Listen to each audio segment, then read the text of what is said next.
Before you drop in, you're going to want to get your stance correct to make sure you've got the correct body position for optimum drop in.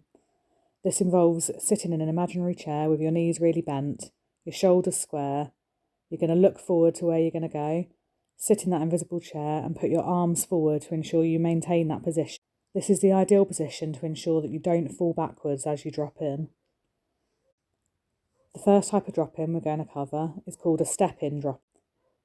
To do this, you're going to put the toe stop of your back leg as close to the coping as you can. Keeping your knees bent, you're going to use your lead leg to step over the coping, hands forward, step in and roll.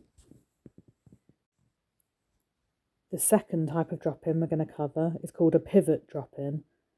To do this, it's the same as the step-in, but your wheels start on the coping. So, wheels of your back leg on the coping, and then like the step-in, you're going to lift your lead leg and step into the ramp. You'll notice I'm still keeping my arms forward and looking exactly where I want to go.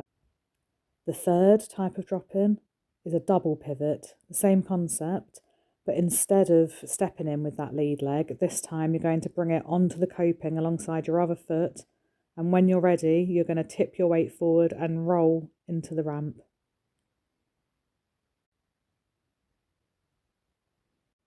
The fourth drop-in is called a jump drop-in. This is similar to the first one, where we're going to put our toe stops right to the edge of the coping, but this time on both feet. And then when you're ready, you're going to spring and jump into that ramp. This drop-in is useful if you want to get a little bit more speed right from the start, if you want to do something like an air at the other side. The fifth drop-in we're going to need to turn around for this one because it's a fakie drop. This is technically a double pivot, but backwards. So in the same way you did the double pivot, you're going to get your wheels just over the coping, and when you're ready, knees bent, and it's almost a spring back for this one, tipping over the coping and rolling on your wheels down into the ramp.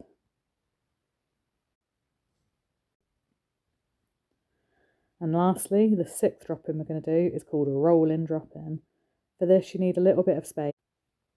You're going to start off, get a bit of speed, and then roll over the coping into the... This time you'll note I'm keeping my eye on the coping, so at the last second I can lift my wheels over the coping and roll in, and then immediately switch my gaze to where I want to go.